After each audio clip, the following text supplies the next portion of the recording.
Good morning, everyone, and welcome to Marketing Matters. I'm Sarah Touchstone, Landmark Titles social media marketing strategist and educator. I get the pleasure of bringing you all Marketing Matters every Wednesday morning at 10 a.m.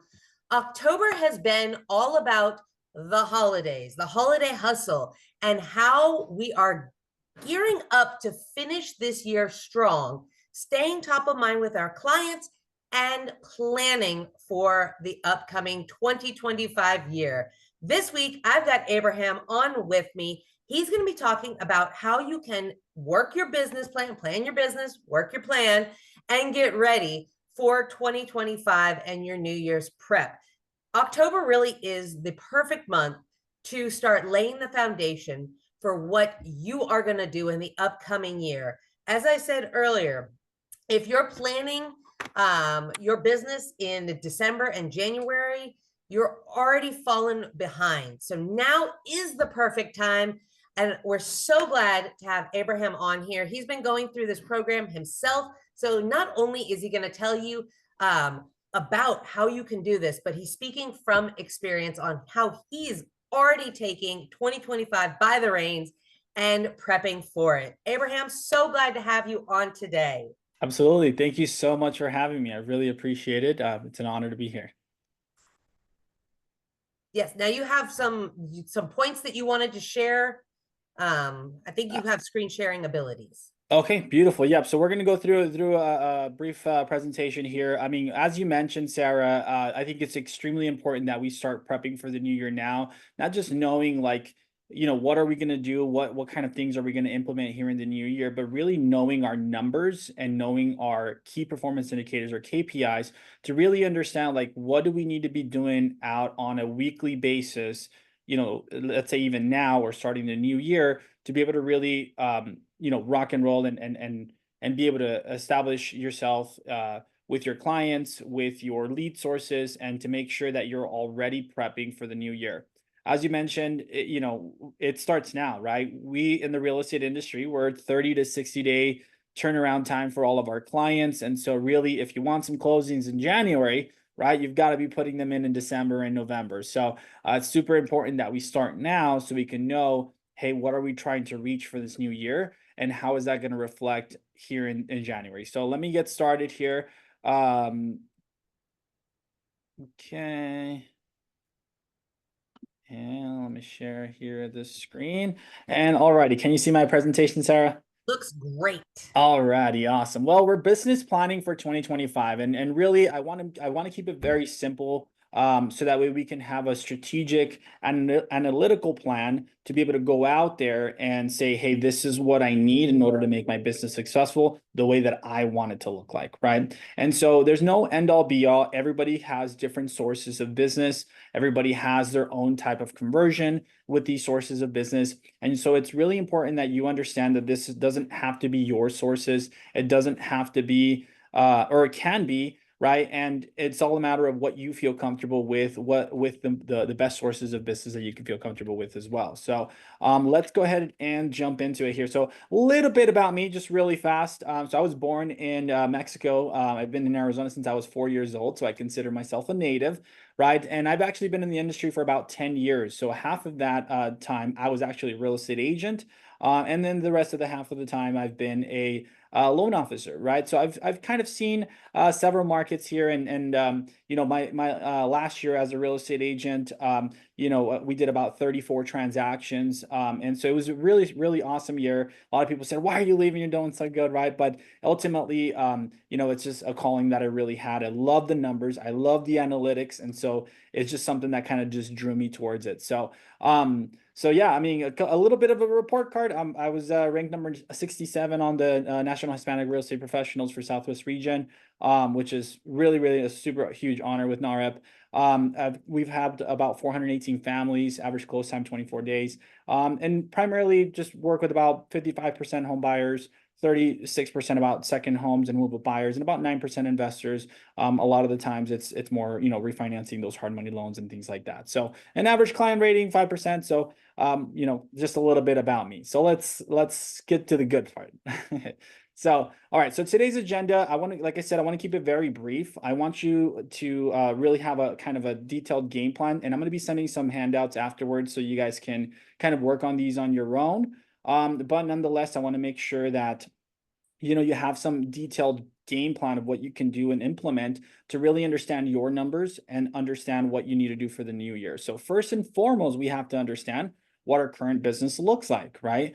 Then from there, we're going to derive our goals. What are we trying to get to? And then we have to then understand our KPIs and metric, meaning what do we have to hit on a monthly basis or on a weekly basis or on a daily basis in order to make those goals a reality, right? So let's jump into it here. So first and foremost, we're going to start with your current business results, right? And so this is going to be one of the handouts. So if you want to fill it out here right now as we're going through it, if you have your numbers in front of you, that'll be really, really great. If you don't have them just necessarily in front of you, again, I'll send this handout out so you guys can fill this out and really kind of start to understand your business, right?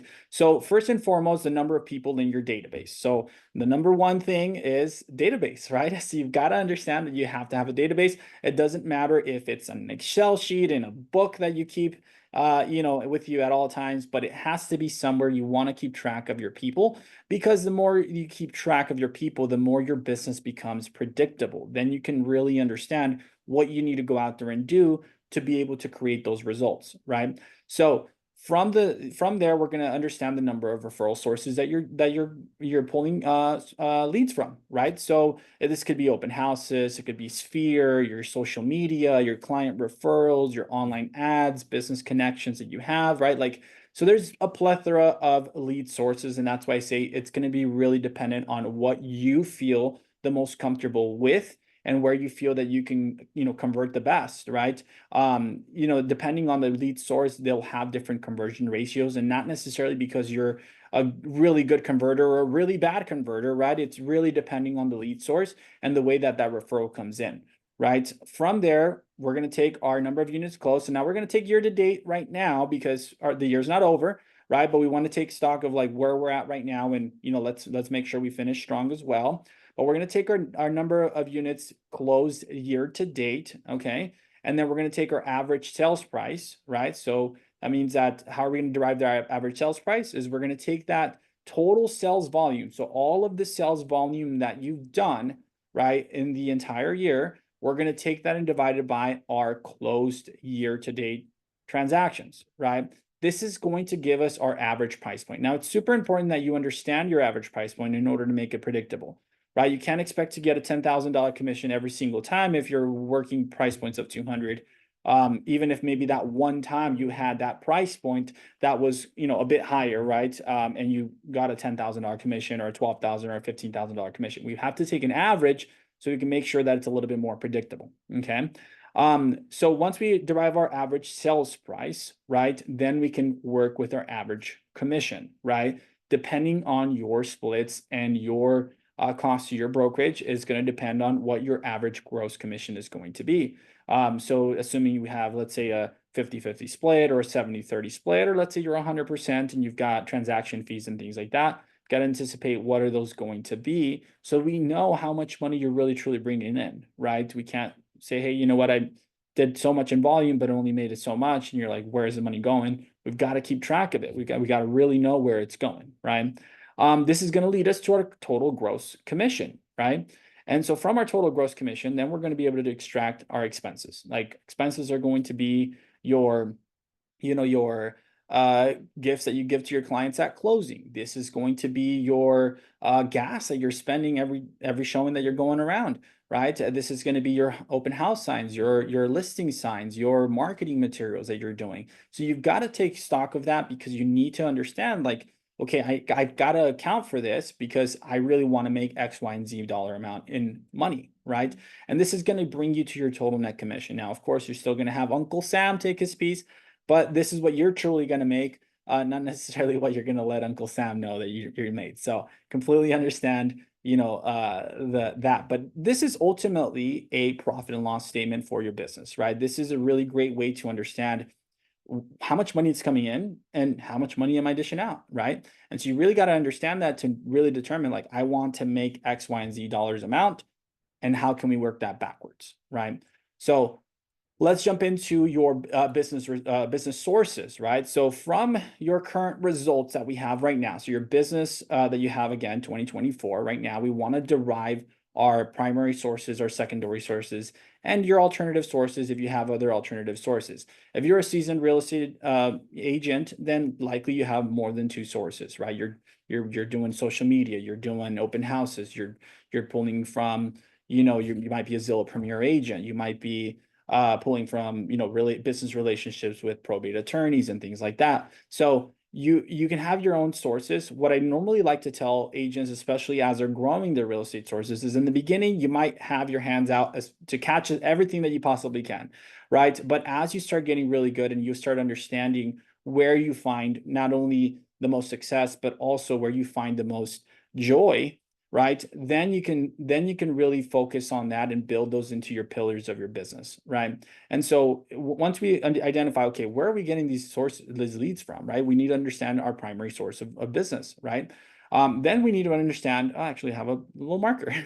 Then we need to understand the number of leads that we got from that source, right? We need to say, okay, we received, this year about 100 leads from X, Y, and Z source, and the number of closings that it resulted into. This is going to tell us two things, okay? This is going to tell us, and well, actually, then we're going to get the number of contracts that you actually wrote. Now, this is super important because a lot of agents don't track the number of contracts written. They just track the closings, right? And the leads, right? And the number of contracts written is important because you want to know on average what's your contract to close ratio. Like if you put an offer in today, do you think it will fall through? What's your fall through expectancy, right? Because if we have to anticipate those things, because not all people are going to move forward on that house you entered a contract. Not all listing agreements are going to sell. And so you've got to really, project that in your numbers in order to understand how much you need in order to get there, right?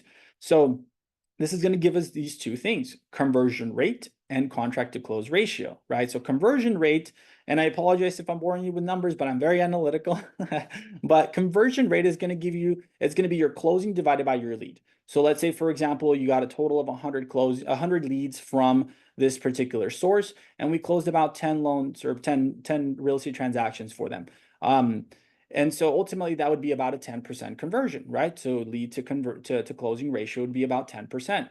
Now, let's say contract to close, let's say you ended up writing about 15 transactions or so. You wrote about 15 contracts. Now, when I say executed purchase contracts, this is you actually going under contract. Doesn't mean that a client that you wrote 50 contracts for. Sometimes we have those clients, right? But this is actually executed contracts, right? Actually under contract contracts and listing agreements, right? And so from your contract to close, then we can derive like, hey, we have a fall through rate of 5 versus the 10 that we close. Hey, we might have a fall through rate of about 30%. Now, if you have a fall through rate of about 30 to 20%, that's normal, okay? You can't expect everybody to go under contract and say, hey, this is a perfect home, doesn't need any repairs. Like that's just unlikely, right? There's sometimes where clients have to back out of contract because it's not, the property is not good, or the appraisal didn't come in, or the appraisal needs repairs, or the client in the end didn't qualify, or whatever the case may be. But ultimately, you have to account for that to make sure that you're tracking for your business, right? And then from there, we're going to track what our primary activity for generation was, right? So how did we get these leads from this particular source? So if it's open house, that means we did open houses. If it's listings and let's say you're working expireds, right? Then it's the how many hours of day did I call to get this amount of expired listings. So what's our activity that we're doing in order to pull leads from this source, right? We can have the source or say we have the source, but if we never work the source, then it will never produce anything, right? So I like to think in a lot of metaphors and analogies. So imagine you're pulling from a well that's a manual well where you have to keep pumping that well until the water comes out, right? You can't expect it to just go on autopilot, right? If you don't continue pumping that well. And so you have to continue giving these sources activity in order for them to produce that back to you, right? So of course, we're going to do this with your secondary source. And if you have multiple other sources, or if you want to kind of lump everything up else into your alternative source right now, if you're not a seasoned veteran, then, you can do that as well. But we want to really understand our primary sources of business. Okay. So this is now understanding your business, right? And so again, I'm going to send this out to you guys so you guys can fill it out so you guys can really understand where are my conversion ratios, where are my contract to close ratios, where am I pulling business from, and where can I focus my attention now here going into 2024. Okay. So I like to put a little note on there if you're starting off, don't feel overwhelmed that you have to go out there and get a ton of sources. Like only add more sources when you feel that you can commit consistent activity to it. There's no point in having a source that you don't work, right? So continuing from there, so let's talk a little bit about lead to prospect versus prospect to closing. Now, obviously, like I said, you have to derive your own numbers from it, but these are going to be some general numbers that normally we see out in the marketplace, right? And so you have to understand these general numbers so that you don't get frustrated when you don't see the results that you want, right? And so there's a lead to prospect conversion ratio versus a prospect to closing conversion, right? And so ultimately, the lead to prospect is going to be, okay, how many leads did you get?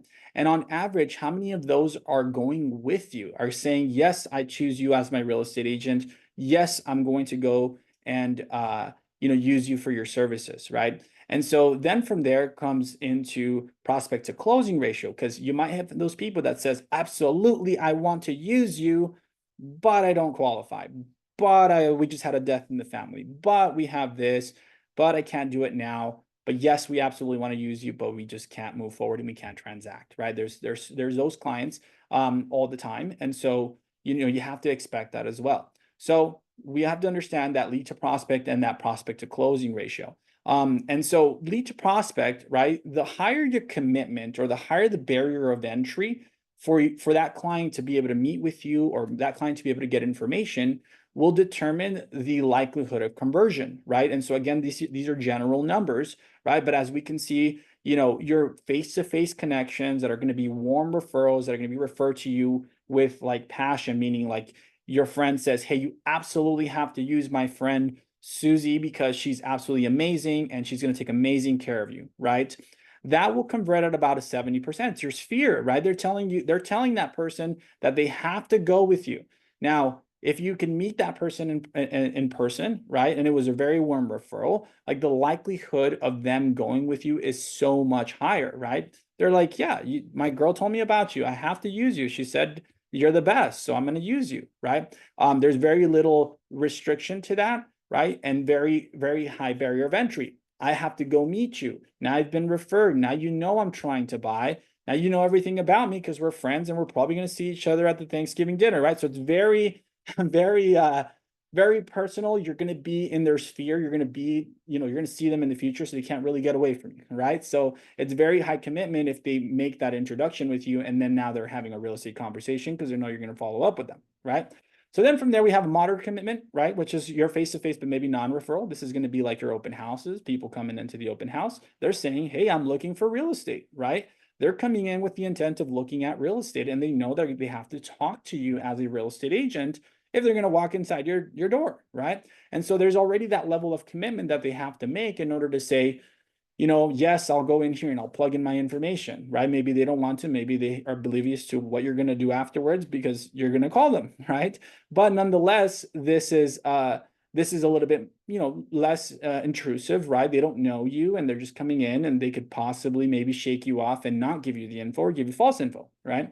So it's a little bit easier. Same thing with social media. It's, they can follow you, they can look at all this stuff, like you, like all your stuff, and ultimately, you don't really have that connection with them, but they have that connection with you. So that's the beauty and power of social media as well, is that you're building that connection with them, even though they might not be building it with you. So it's a little bit less moderate because they don't have that commitment to say, well, now you know me and you know who I am, right? So then we have really low commitment, which is your non-face-to-face non-referrals, is your ads, your expires that want nothing to do with you, right? Cold calling, like these are going to be really low conversions, right? Because it's very low barrier of entry for you to grab their information, right? You can get it off a list and then you can bombard them and call them and you'd be really, really aggressive with them. So that's going to take a lot more to establish the same amount of results, right? So we've got to understand that the lower the barrier of entry, so the client commitment, the lower the conversion ratio. Okay, so we've got to then from there kind of decide what do we want to do? Now, if you're super good at online ads and you're like, hey, I don't care, I love to call, right? I don't like meeting people in person, then hey, that online ads conversion ratio might be higher for you than somebody else, right? And so we just have to also understand that you have to decide where you're going to focus your time. So now let's build your goals, right? So let's build your goals. Now, for the presentation here, I want to give an example of somebody who wants to make, let's say, 100,000, right? Six-figure real estate agent, right? And so what do we have to go out there and do? Now, we're going to be conservative, or we're going to be, appreciative of all of the teams out there, and really what our market is looking like as far as what we're fighting for in negotiations. And we're getting a little bit beat up on commissions, right? And so assuming maybe you have a 70-30 split, and assuming maybe you have a 2.5% average commission, right? We would need roughly about, if we break it down, right? If you said, hey, you know what? I did about $7.2 million in volume, right? So that means that over 18 deals that you did, your average price point was about 400, right? That means that your average commission at 2.5% would be 10,000 minus your 70-30 split. You're looking at a $7,000 commission, right? And so with that, then we derive, okay, $7,000 average commission per my 18 closings. We're going to be making about $126,000. Now, again, we're building your goals. So you have to decide how much do you want to do in 2025, right? If you want to make 100,000, this is a great model to kind of follow. If you want to make 200 or 300,000, then we need to bump these numbers up, right? And so bump the numbers up compared to your average price point, one, and compared to your average commission, right? If you're at 100% commission, if we take a look, assuming you were at 100% commission and you stuck really, really firm at 3% and never took anything less, then you'd be at about 12 transactions that you would need in order to hit that $120,000 mark in total gross commission, right? And so then from there, again, we have to assume those expenses, right? And we have to know that, hey, we're going to have to dish out some money so that we have a total net commission. And you might be asking, like, who's spending $20,000, right? But you'd be surprised once you start tracking your numbers, then you can really understand, oh, I paid transaction. Oh, I gave them a home warranty. Oh, I gave them a grill, right? So you start tracking your numbers, you really start to understand where your money's going, right? So it's super duper important that we do that. So again, this is a model. If you want to follow this model specifically, if you want to make right around this money or more, definitely follow this model. And it is a little bit, conservative, or, a little bit more saying, hey, this is exactly how it's going to work out. But it's all going to be based off of your current position. Now, if you are a newer agent and you don't necessarily have that current business to go back and track and say, I've done X, Y, and Z. If you're just starting off, this is a great model to kind of just look at and see if you can follow. And then you can start tracking that data to determine where you're going to be. Okay. So what do we do? So what do we need, right? So what do we need? So let's assume you have two primary sources. Let's say you're starting off a little bit. Let's assume you have two primary sources, right? Maybe you're doing a lot of open houses and you're posting on social media. I mean, you don't really want to spend on ads right now. Maybe you haven't really established your business relationships just yet. And so, if we're doing those two things, a blended conversion ratio, it's going to be about 15%.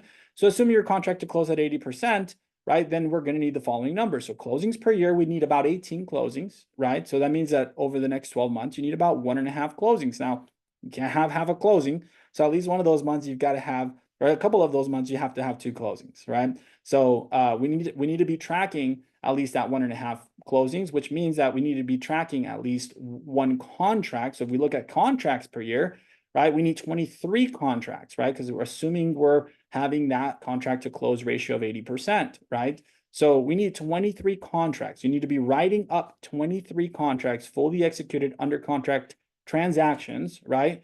Which means that we need to have about 2 per month, right? Now, in order to hit those 2 per month, if we calculated weekly, then you need half. But again, we can't have half a transaction. So we're going to be shooting for about 1 every 2 weeks, right? Like that's got to be our goal, right? That's got to be our goal. It's 1 every 2 weeks, or 2 every 30 days that we have to be putting under contract in order to hit the goal that we want to hit here, right? And then for the leads for the year, again, assuming that conversion ratio of a blended average of about 153, and we need a total of 18 or 23 transactions, right? We're going to need about 153 clients this next year, right? Now, that sounds a little overwhelming, right? 153 new people that you've got to meet to be able to, help you reach your goal, right? But if we really break it down, like we're breaking it down now, it's about 12.75. And again, we can't have half a person or a 75 of a person. So we're gonna have about 13 people, right? So 13 people that we have to meet, new people every single month. Now, one of the most common mistakes that we see in the real estate business is that we focus really hard on getting all of these clients, right? And let's say we get 13 people who want to transact with us, right? A lot of the times what we do is we count them as active live transactions when they're really not, right? Because we have to understand that these 13 people, right? Some of them won't transact right away. Some of them will have to transact 6 months down the line, 9 months down the line, 12 months down the line, right? And a lot of the times we say, hey, I have 13 active buyers. I've got 2 of them under contract this month, but I can't seem to get the other ones under contract. Then the next month, 2 of them pop and you're like, yay, 2 of them popped. And then the next month you have a goose egg and you're like, well, what's going on? I have people, but they're not transacting. And the reality is that not all of those people are just going to consistently transact every single month. Again, we have to anticipate that. And so we have to keep feeding the machine. We've got to keep plugging in new people. Like that is the number one problem that every single business in the world has, is how can we get new leads? When you look at, let's say, Netflix or Hulu's earnings, they ask, how many new subscribers did we get, right? They don't really dwell on like, how many did we lose? They say, how many new subscribers did we get? And then their earnings calls are really wrapped around that, right? So it's every single business is how many new people are coming into your database. And we need 13 new people coming into your database every single month to hit this goal, right? So, so I hope that kind of helps in deriving, because that's where we derive. So let me go back here really quick. That's where we derive our what are called KPIs, or your key performance indicators, which are going to tell you, are you on track to hit your goal or not? Is your activity on track to hit your goal or not? And that's where we're going to need to understand where we're going to be at, right? So as we already determined, these are your KPIs, right? So these are your key performance indicators, which is going to be what's going to determine your income. 1.5 closings per month, 2 contracts at least written per month, and about 13 leads per week. I'm sorry, per month as well, right? So then we can really break it down, and I'm going to send this out to you guys as well, so that way you guys can keep track of it. It'll say week 1, week 2, week 3, week 4 for the month, so that way you can continue doing it on a monthly basis, right? But nonetheless, this is ultimately what we have, some of the things that we have to think about. We're going to need to track daily or weekly or monthly, but preferably daily, right?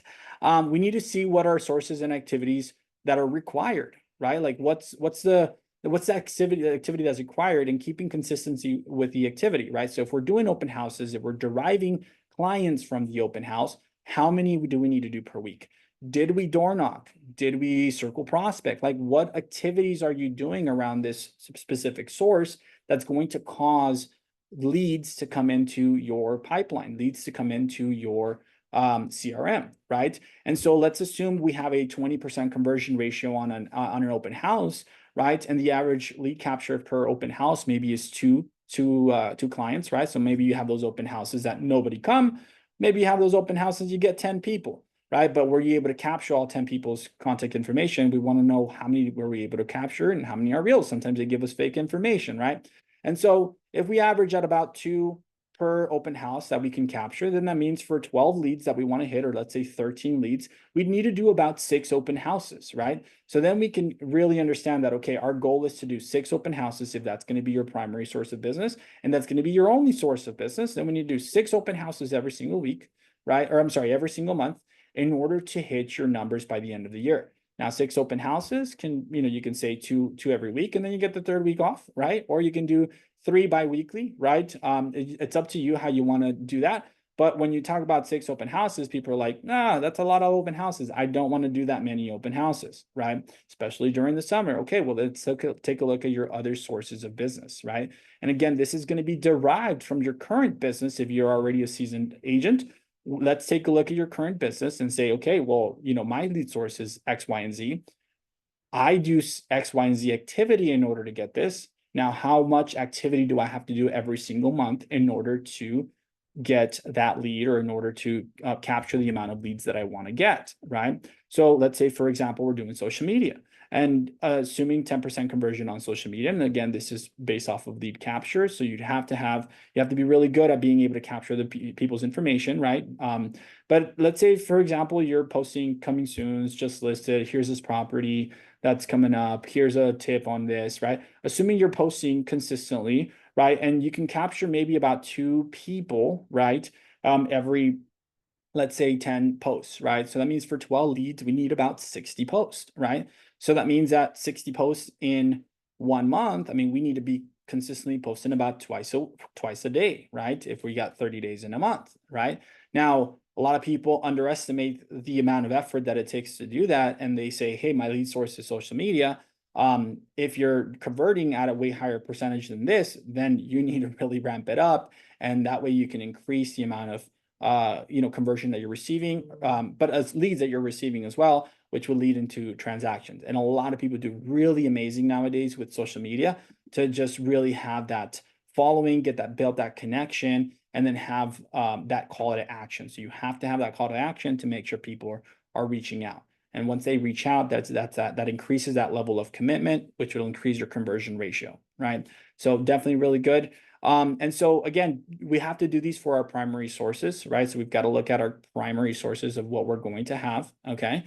And then from there derive, okay, how many leads are we getting? We need to keep track of it. If we did X, Y, and Z in activity, X, Y, and Z in activity, how many leads did we get this week, right? How many leads did we get this day, right? What's our goal and what's our actual amount, right? Like, what's our goal? What's our actual amount? When you hold your goal in front of you, right, you tend to pretty much hit it, right? But you've got to have the target right in front of you, and you've got to know this number. So that means if you're going to really focus hard on open houses and you say, you know what, I just want to do open houses, I just need to do these 6. Here's my goal for the week.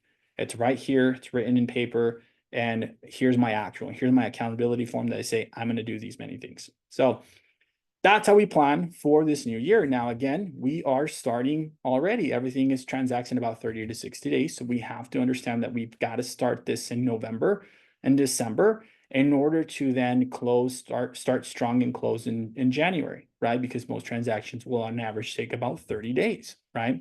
And so we've got to start prepping for this new year now, right? We've got to start learning these things now. So I'm going to send over a few forms. So I'm going to send over a lead tracker here. And if any of you are familiar with the core, this is essentially the core lead tracker form. But ultimately, if you don't have a CRM, this is going to be your CRM, right? Down at the bottom, and it cut off a little bit, but down at the bottom, you have January, February, March, April, May, June, July, and through December, right? And so ultimately, you plug in their name, their source, right? What's the code? It's going to be past client, current client, realtor, another realtor maybe referred you, maybe you did an ad. Maybe it's a very important person like your sphere, somebody that you really love that sent you a client.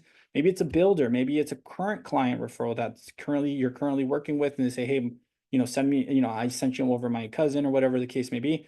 Like, you got to plug those in so you can track your lead sources, and you don't have to break it down as many, but you can. This form will do that for you, and it'll track it at the bottom. So your G, you'll put your goal, then you put your leads, and then you put your amount of transactions that you got from those things, and their phone numbers and the number of calls that you've attempted to reach, right? So this will help you in tracking if you don't have a CRM, or even if you do. I personally use this myself, right? And I have a CRM as well that tracks it for me, but it's good to see when I'm not converting and I am converting, then I can be really aggressive on saying, hey, you know what, why isn't this person moving? Maybe they're not answering my calls. Let's take a look at, what we can do to really convert them, right? And so it just helps visually being able to determine, hey, you know what, I need to go out and call these people again, even if it's the 16th time, because, you know what I mean, they haven't converted. And I can see clearly right there that they haven't converted. So I need to go out and reach out to them, right?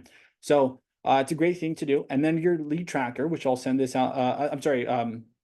This is a great way to keep track of your KPIs. And so if we assume that we maybe want 2 leads a day, which would essentially give us about 10 leads a week, which is actually really aggressive, right? Again, that's going to lead to roughly about 40 leads a month, which would actually give you a really amazing business, right? And then we needed to keep track of our listing contract and our purchase agreements, right? And the last little thing that I'll leave you guys with is something that I think is super, super important to do is to plan for your vision, right? So this is a 1-year vision plan, right? And you can, and I'll send this out to you guys here again, but this is more so of why we do all of this, right? We want to understand why we do everything that we're doing, right? And this is why. This is our why. So we want to attach our goals to our why, right? So what vacations do we want to take? What long weekends? What kind of stuff do we want to buy? Like it might seem like, hey, I'm not super material or anything like that, but there's things that we want, right?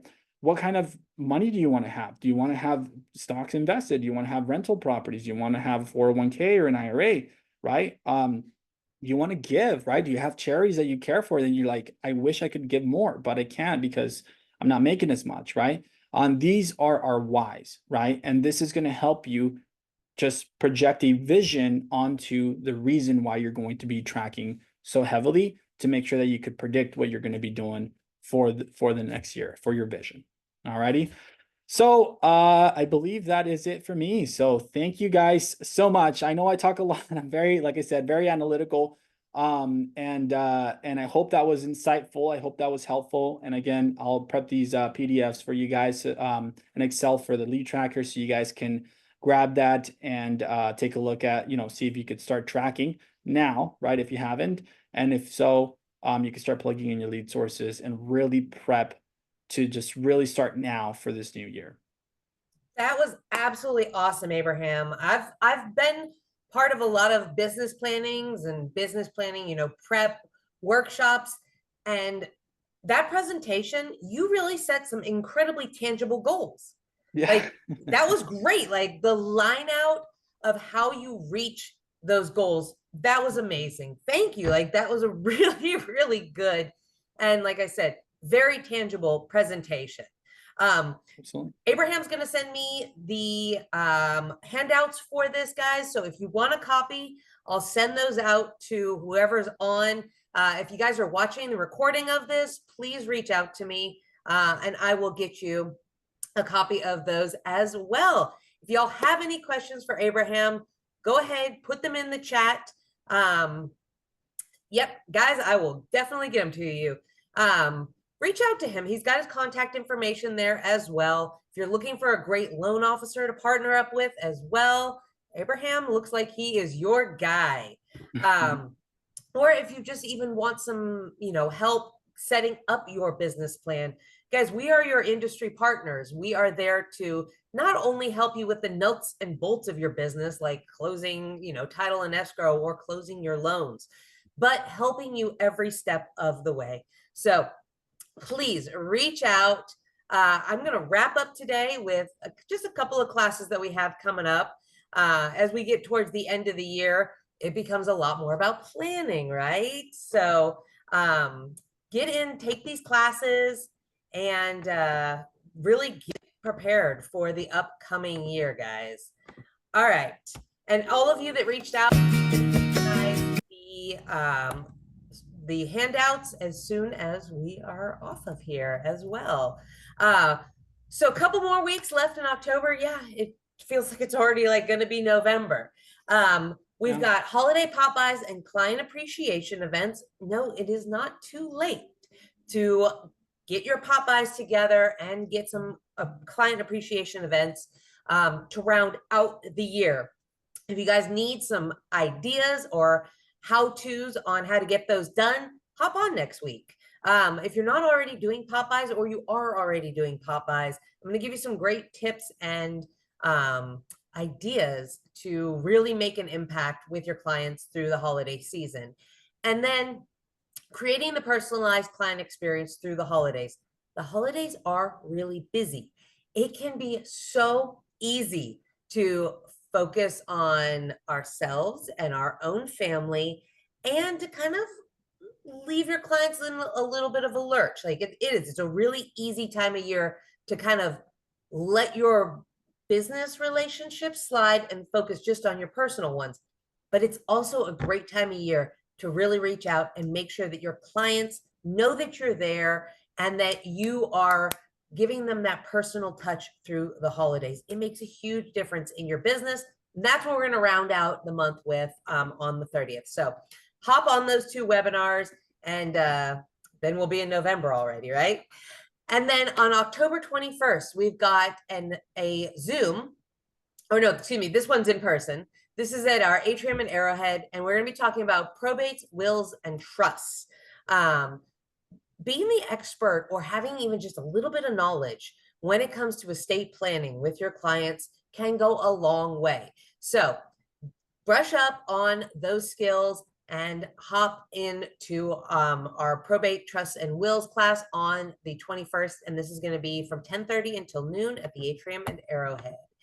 And then on October 23rd, we've got Patrick McQueen coming back to talk to us. He does one of these Zoom calls every month with us. He is a wealth of knowledge.